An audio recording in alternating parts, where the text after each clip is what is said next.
Exercise 5.3 को हमने 4 parts में बांटा है।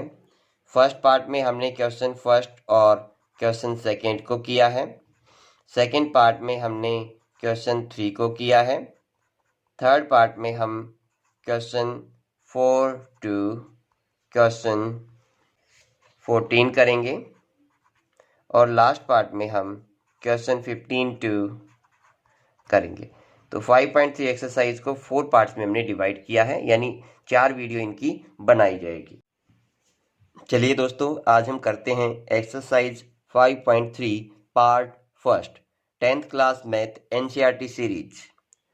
स्टूडेंट्स, एक्सरसाइज करें उससे पहले जो मेन फॉर्मूले यूज होने वाले एक्सरसाइज पे उन पे नज़र डालते हैं। ये फॉर्मूला है लास्ट टर्म निकालने का, जो इक्वल होता है फर्स्ट टर्म प्लस n-1d।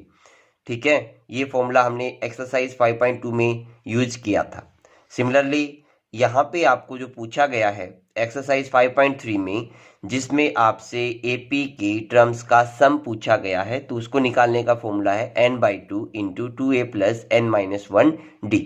तो इन दोनों फॉर्मूले का यूज आज इस एक्सरसाइज में हम करने वाले हैं। स्टार्ट करते हैं फर्स्ट क्वेश्चन से। आपको एपी गिवन है और एपी की अप टू 10 टर्म तक आपको सम फाइंड आउट करना है, इनका जोड़ निकालना है। दूसरी भाषा में मैं चाहूँ तो इसको लिख सकता हूँ 2 + 7 + 12। कहाँ तक? 10th टर्म तक आपने इसका सम निकालना है। ठीक है, अब तक एक्सरसाइज 5.2 में आप टर्म निकालते थे, लास्ट टर्म निकालते थे, लेकिन यहाँ पे आपको टर्म्स का सम यानी जोड़ निकालना है। तो एक तो सीधा तरीका है कि मैं 10 × 2 + 7 + 12 इसको पूरे को लिख के ऐड कर दूं, लेकिन वो काफ़ी लेंथी हो जाएगा, क्योंकि यहाँ पे तो 10 टर्म पूछी है, लेकिन इसमें क्या करेंगे फिर? यहाँ पे तो 100 टर्म पूछी है। समझ में आई बात? तो डायरेक्ट तो सोल्व करने के हम सोचेंगे नहीं, तो हम क्या करने वाले हैं स्टूडेंट्स, अभी हम करेंगे क्या, फॉर्मूला का यूज करेंगे। ये हमारे पास फॉर्मूला है Sn = n/2 into 2a plus n-1d। Okay students, अभी ऐड करने के लिए फॉर्मूला यूज करते हैं। फॉर्मूले से पहले हमें a n d ये वैल्यू लिखनी पड़ेगी। ठीक है, यहाँ पे a क्या है? a फर्स्ट टर्म आपकी 2 हो जाएगी। देन आफ्टर हमने क्या निकालना है? d की वैल्यू फाइंड आउट करनी है। तो d क्या होगा आपका? सेकेंड टर्म से फर्स्ट टर्म माइनस कर देंगे, जो आपका 5 हो जाएगा। ओके, ठीक है। आफ्टर दैट n यहाँ पे आपको गिवन है 10, क्योंकि 10th टर्म तक ही आपको सम निकालना है। अब फॉर्मूला यूज करेंगे Sn = n/2 into 2a plus n-1 into d। अब वैल्यू रखते हैं। Sn की वैल्यू 10 है, तो मैं S10 का जोड़ यानी S10 का मतलब ये कि 10 टर्म तक का सम कर रहा हूँ मैं।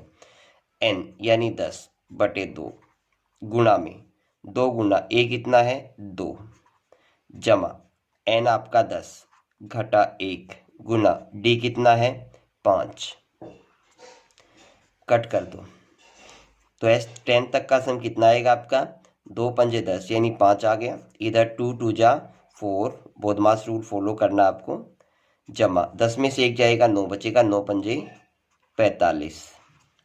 S10 आपका होगा 5 गुना में इन दोनों का जोड़ कर दो, ये हो गया 49। अब आपको दोनों नंबर्स की मल्टीप्लाई करनी है। 9 × 5 = 45, 4 5 × 20 और 4 24। तो जो टर्म आपको गिवन है एपी के रूप में अप टू 10th टर्म तक, इनका सम 245 यानी 245 हो जाएगा। ये आपका आंसर है।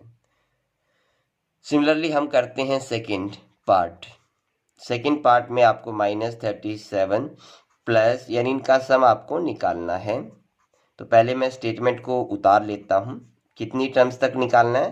12th टर्म तक निकालना है। सेकंड क्वेश्चन हम कर रहे हैं। ठीक है, ए क्या है आपका? -37। याद रखिए ए फर्स्ट टर्म होती है। डी क्या है? -33 में से -37 को घटा दूंगा। कई बार बच्चे गलती कर देते हैं, यहाँ पे गड़बड़ करते हैं। क्या वो एक टाइम ही माइनस रखते हैं? नहीं भाई, 2 टाइम रखनी है। एक तो माइनस फॉर्मूले में है, दूसरा माइनस नंबर के आगे है। यहाँ पे मिस्टेक ना करें। तो डी कितना हो जाएगा आपका? -33। माइनस माइनस प्लस होता है, ये आपने 7th या 6th क्लास में सीखा होगा। अब 37 बड़ा है और इसके आगे प्लस का निशान है तो आंसर प्लस का आ जाएगा। 37 में से 33 घट जाएगा तो डी कितना आ गया +4, क्योंकि नंबर बढ़ रहा है। ठीक है, नेगेटिव नंबर से इसलिए नंबर बढ़ रहे हैं। ठीक है, तो डी की वैल्यू 4 आ गई। एन की वैल्यू कितनी दे रखी है आपको, एन की वैल्यू 12 दे रखी है, 12। चलो अब फॉर्मूला क्या आपका, फॉर्मूला है S12। मैं डायरेक्ट फॉर्मूला जो ऊपर लिखा हुआ है उसमें वैल्यू पुट कर देता हूँ। 12/2 गुना में 2 गुना ए कितना है -37 जमा इधर कितना है एन, एन आपका है 12, 12 में से एक गया 11, स्पेस कम इसलिए डायरेक्ट लिख रहा हूँ, गुना में डी कितना है 4। जैसे फर्स्ट पार्ट में किया था सेम वही रूल यहाँ पे फॉलो किया गया है। 2 6 जा 12 हो जाएगा। S12 तक का सम कितना होगा 6 इंटू, दोनों का मल्टीप्लाई माइनस में आएगा क्योंकि प्लस इंटू माइनस माइनस होता है। 7 दूनी 14, 3 दूनी 6 और 1 7, 74 और इधर प्लस का 44 आ जाएगा। ठीक है, 11 चौक 44, 12 में से एक जाएगा तो 11 बचेगा। वही फॉर्मूला है जो ऊपर दे रखा है। ठीक है, S12 तक का सम आपका होगा 6 गुना में, इन दोनों को सोल्व करेंगे तो माइनस में आंसर आएगा और माइनस का 30 आएगा क्योंकि माइनस का नंबर बड़ा है तो माइनस का निशान इसके आगे आ जाएगा। फिर प्लस इंटू माइनस, फिर से माइनस हो जाएगा, 6 3 18। तो जब आप इस एपी में 12 टर्म्स तक का जोड़ करोगे तो आपको माइनस का 180 आंसर मिल जाएगा। ठीक है, सिमिलरली पार्ट 3 और 4 हम नेक्स्ट पेज पे करते हैं। टर्म में 100, इस एपी में 100 टर्म दे रखी है आपको और एपी के 100 टर्म तक का सम आपसे पूछा गया है। ए आपका 0.6, डी की वैल्यू क्या होगी आपकी 1.7 से 0.6 सब्ट्रैक्ट कर देंगे तो डेसिमल के बाद 1 डिजिट है तो डायरेक्ट सब्ट्रैक्ट कर दो, ये आ जाएगा आपका 1.1। एन यहाँ पे दे रखा आपको 100, फॉर्मूला होता है, फॉर्मूले वैल्यू पुट कर दो। ठीक है, SN = N/2, एन आपका 100 है, गुना में 2 गुना ए आपका 0.6 है जमा एन आपका 100, 100 घटा 1, डी की वैल्यू आपकी है कितनी 1.1। ठीक है, सोल्व करने पर ये काट देगा इसको 50 पे, इधर आपका आ गया 6 दूनी 12, 1.2। ये गुना आपको शायद करनी आती होगी, आई होप। डेसिमल्स की मल्टीप्लाई कैसे करते हैं आपको पता होगा। इधर बचेगा 99 गुना 1.1, 50 1.2, इन दोनों का मल्टीप्लाई करेंगे कितना आएगा, यह आ जाएगा 108.9। आप इसको मल्टीप्लाई करके चेक कर ले। ठीक है, 50 गुना में अब इन दोनों का जोड़ करेंगे कितना आएगा, डेसिमल और डेसिमल का ध्यान रखना है, मैं आपको साइड में करके दिखा रहा हूँ, 108.9 और 1.2। ठीक है, याद रखिए इस चीज़ को, इग्नोर मत करिएगा।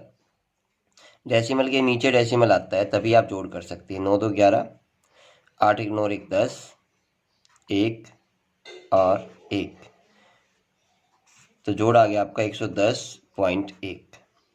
ठीक है, अब इसकी मल्टीप्लाई 50 के साथ करोगे तो कितना आ जाएगा, लास्ट में 0 5 0 5 और 5, दशमलव के बाद एक डिजिट है तो एक अंक छोड़ के दशमलव लग जाएगा और सही भाषा में आपका उत्तर क्या होगा 5 5 0 5, तो ये आपका आंसर हो जाएगा। पार्ट 4 में वैल्यू गिवन है ए की आपको 1/15, डी आपको निकालना है तो 1/12 में से 1/15 घटा देंगे। ठीक है, ये फ्रैक्शन वाले सम में आपको 7th और 6th क्लास में सिखाए जाते हैं और आई होप आपको आते होंगे। दोनों का एलसीएम ले लिया, दोनों का एलसीएम आ गया 12 चौके 12 पंजे 60, 60 आ जाएगा, 12 पंजे 60 और 15 चौके 60, तो 1/60 आ गया डी का मान। एन आपको 11 दे रखा ऊपर, वैल्यू निकालनी है, सम निकालना आपको S11 तक का, तो एन की वैल्यू 11 है तो 11/2 गुना क्या होता है फॉर्मूला n/2, 2a + n-1d होता है ना, तो 2 गुना a कितना है 1/15 है जमा n कितना है 11, उसमें से 1 घटा देंगे और d कितना है 1/60। अब अगला स्टेप आपको इसको सोल्व करना है, ये कटेगा नहीं तो एज इट इज रख लो, इसको मैं लिखूंगा 2/15 जमा 11 में से 1 जाएगा 10 बचेगा, 11/60 आ जाएगा, 0 से 0 कट जाएगी। 11/2 गुना 2/15 जमा 1/6। अब इसको सोल्व करना है तो ऐड करना पड़ेगा। ऐड करने का रूल भी आपको 6-7 क्लास में सिखाया जाता है। दोनों का एलसीएम लेंगे, एलसीएम हो जाएगा इसका 30, 15 दूनी 30, 2 दूनी 4, 6 पंजे 30, 5 एकम 5। 11/2 गुना में 9/30, तो जोड़ करने पर आपको मिलेगा 11 निम्न 99 और 30 दूनी 60। सिंपलेस्ट फॉर्म में तोड़ना चाहो 3 से टूटता है, 33/20। तो ये आपका आंसर हो जाएगा। इन जितनी भी टर्म्स आपको गिवन है अप टू 100th टर्म तक इनका सम 33/20 हो जाएगा। सेकेंड क्वेश्चन में क्या है, find the sum of APs. आपको एपी दिए 7 + 10.5 + 14 + 84। अब आपको प्रॉब्लम ये है कि यहाँ पे एन की वैल्यू ना देके आपको क्या दे दिया, ए एन यानी लास्ट टर्म दे दी। ठीक है, तो आपको पहले तो एन निकालना पड़ेगा। एन का फॉर्मूला क्या होता है, लास्ट टर्म में से पहली टर्म घटा दो, कॉमन डिफरेंस यानी सार्व अंतर से भाग दे के 1 जोड़ दो। तो सबसे पहले तो ये फॉर्मूला नंबर 1 यूज करना पड़ेगा। उसके बाद आपको सम निकालने के लिए सम वाला फॉर्मूला n/2 2a + n-1d को यूज करना पड़ेगा। ओके, लास्ट टर्म कौन सी है, 84, ये आपको ध्यान रखनी है। चलिए सोल्व करते हैं, जैसे बाकी क्वेश्चंस किए थे ना एक्सरसाइज 5.2 में, ऐसे एन की वैल्यू फाइंड आउट कर लेंगे। A7 है ये आपका, डी कितना हो जाएगा, डी हो जाएगा 10.5 में से मैं 7 घटा दूंगा, 10 में से 7 जाते हैं तो 3 बचते हैं, और तो ये 10 से आधा ज़्यादा है तो 3.5 हो जाएगा। 7 3 10 और आधा 10.5। 3.5 को मैं क्या लिख सकता हूँ, 3 दूनी 6 और 1 7/2 लिख सकता हूँ। ठीक है, तो डी की वैल्यू आ गई आपके पास। ए एन आपका है 84। ठीक है, लास्ट टर्म, तो लास्ट टर्म आपकी 84 है स्टूडेंट्स। ओके, चलिए एन की वैल्यू ज्ञात करने के लिए आखिरी टर्म में से पहली टर्म घटा दूंगा। डी कितना है 7/2, तो 2 ऊपर आ जाएगा ना, हाँ बटे के बटे वाला ऊपर आ जाता है, तो एन का मान आ जाएगा आपका 77/7 गुणा में 2 जमा में 1। 7 से काटा तो ये कटा किस पे, 11 पे, 11 गुणा 2 जमा 1 पहले गुना होगी बोधमास रूल के अनुसार, ये होगा 11 दूनी 22 जमा 1, यानी एन का मान आ गया 23। अब एन पता है आपको, ए पता है, डी पता है, क्या निकालना है, टर्म का सम निकालना है, यानी S23 निकालना है। पहले क्वेश्चन में तो सिंपल था, डायरेक्ट आपको एन भी दे दिया था, ए भी दे दिया था, डी भी दे दिया था। यहाँ पे आपको एन ना दे के लास्ट टर्म दे दी थी। अब हमने क्या किया, पहले तो एन पदों की संख्या ज्ञात की, तो ये सवाल थोड़ा सा बढ़ गया। सेकंड और फर्स्ट में केवल ये डिफरेंस है, यहाँ पे एक ही फॉर्मूला एक्स्ट्रा लगा हमारा। ठीक है, ओके, S23 23/2 गुना में ए का दुगुना यानी 2 गुना 7 जमा 23 घटा में 1 गुना डी का मान 7/2 है। सोल्व करने पर S23 बराबर है, 23 कटता नहीं 2 से तो एज इट इज छोड़ दो, 7 दूनी 14 जमा 22 गुना 7/2, 2 से कट के 11 पे आ गया। S23 बराबर हो गया 23/2, ठीक है, गुना में 14 जमा 11 7 77। सोल्व करने पर 23/2 गुना में 7 4 11 7 1 8 1 9 91। ठीक है, अगला स्टेप क्या है, आपको दोनों का मल्टीप्लाई करना है और 2 से भाग देना है, वो आपका आंसर आ जाएगा। 91 और 23 को गुना करिए, 2 से भाग दे दीजिए। ठीक है स्टूडेंट्स, अब चलते हैं इसके सेकंड पार्ट की ओर। ठीक है, सेकंड पार्ट में कह रहा है 34 + 32 + 30। यहाँ पे एपी डिक्रीज हो रही है, तो सीधी सी बात है डी की वैल्यू नेगेटिव आएगी। ए 34 हो गया, डी 32 में से 34 घटा दो, 34 बड़ा है तो माइनस का 2 आ जाएगा डी। ए एन आखिरी टर्म आपकी कितनी है, 10 है। क्या निकालना है, n निकालना है। तो n निकालने के लिए मैं क्या फॉर्मूला यूज करूंगा, जो ऊपर दिया है। आखिरी टर्म आपकी कितनी है, 10। 10 में से पहली टर्म कितनी है, 34, घटा दूंगा, बटे d आपका -2 है जमा 1। n का मान कितना आ जाएगा, माइनस का 24 बटे -2 जमा 1। काटेंगे तो माइनस से माइनस कट गया, 12 पे जाएगा, तो n की वैल्यू होगी 12 जमा 1 यानी 13। अब हम n का मान निकल गया तो सम भी निकाल लेते हैं। ये फॉर्मूला यूज करेंगे, 13/2 गुना 2 गुना ये आपका है 34 जमा 13 घटा 1 गुना -2। ओके, S13 हो गया आपका 13/2, जो सम आप निकाल ले, 4 दूनी 8, 3 दूनी 6, 68 जमा 12 गुना -2। ओके, S13 आपका हो जाएगा 13/2, 68 जमा गुना घटा घटा 12 दूनी 24। सोल्व करने पर 13/2, 68 में से 24 गया, कितना बचेगा, 44 बच जाएगा। ठीक है, डिवाइड कर दो, 22 पे कटेगा, 13 और 22 की गुना कर दो, 13 दूनी 26, 13 दूनी 26 और 2 28, तो 286 ये आपका आंसर हो जाएगा। ठीक है, आई होप स्टूडेंट्स आपको सेकंड के दोनों पार्ट्स समझ में आए होंगे। अभी हम चलते हैं पार्ट 3 की ओर। थर्ड पार्ट में नेगेटिव नंबर्स दे रखे आपको, यानी सभी टर्म्स नेगेटिव है आपकी, लास्ट टर्म भी आपकी नेगेटिव है। फॉर्मूले वही यूज होंगे, ए आपका -5 है, डी निकालने के लिए -8 में से -5 सब्ट्रैक्ट कर दूंगा। तो यही चीज़ आपको ध्यान रखनी है, एक तो माइनस फॉर्मूले में है, दूसरा माइनस सिंबल है। तो यहाँ पे एक बार माइनस लिख के सवाल को गलत मत कर देना, मोस्टली बच्चे ऐसा करते हैं और बाद में उनका आंसर गलत हो जाता है। अब माइनस का 8 है, प्लस का 5 है, दोनों के अलग निशान है, तो बड़े में से छोटा घट जाएगा और बड़े के आगे का निशान आगे आ जाएगा। तो डी की वैल्यू -3 होगी, क्योंकि AP डिक्रीज हो रही है तो डी तो नेगेटिव होना ही है, इसमें कोई डाउट ही नहीं है। ओके स्टूडेंट्स, अभी AN यानी लास्ट टर्म कितनी दे रखी है आपको, -230।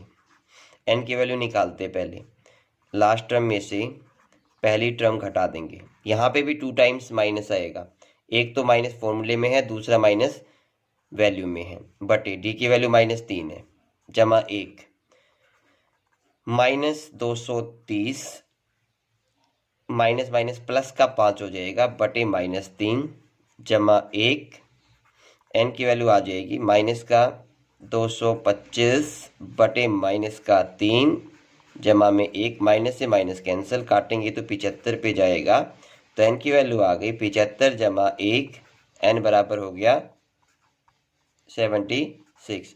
तो ये आपका आंसर तो नहीं हुआ है, अभी हमने केवल n की वैल्यू फाइंड आउट की है। अब आपको क्या करना है, टोटल पता लग गया कि इसमें 76 टर्म है, तो 76 टर्म्स तक का सम निकाल लेंगे। n/2 गुना 2 गुना a जमा n आपका 76 है, उसमें से एक घटा के d आपका -3 है। ओके स्टूडेंट्स, तो ये हो जाएगा आपका 38, इधर हो गया -10 प्लस में 75 गुना -3, ठीक है, 38 -10 माइनस का 5 15 7 21 और 1 22, दोनों अंदर माइनस के है, दोनों का ऐड हो जाएगा, माइनस का 235 बचेगा। अब मुझे क्या करना है, plus into minus, answer minus में तो आना ही है, क्योंकि प्लस ये है माइनस ये है। अब 235 को 38 से गुना करना है, ये आपका आ जाएगा -8930। हमने इसको रफ पेज पे मल्टीप्लाई करके चेक किया है। ओके स्टूडेंट्स, तो नेक्स्ट पार्ट क्वेश्चन 3 के लिए आप देखते रहें, आने वाली वीडियोज आपके लिए बेनिफिशियल होने वाली है। ओके स्टूडेंट्स, आई होप आपको 5.3 एक्सरसाइज का बेसिक कॉन्सेप्ट समझ आया होगा। सीखते रहिए, पढ़ते रहिए। Thank you so much.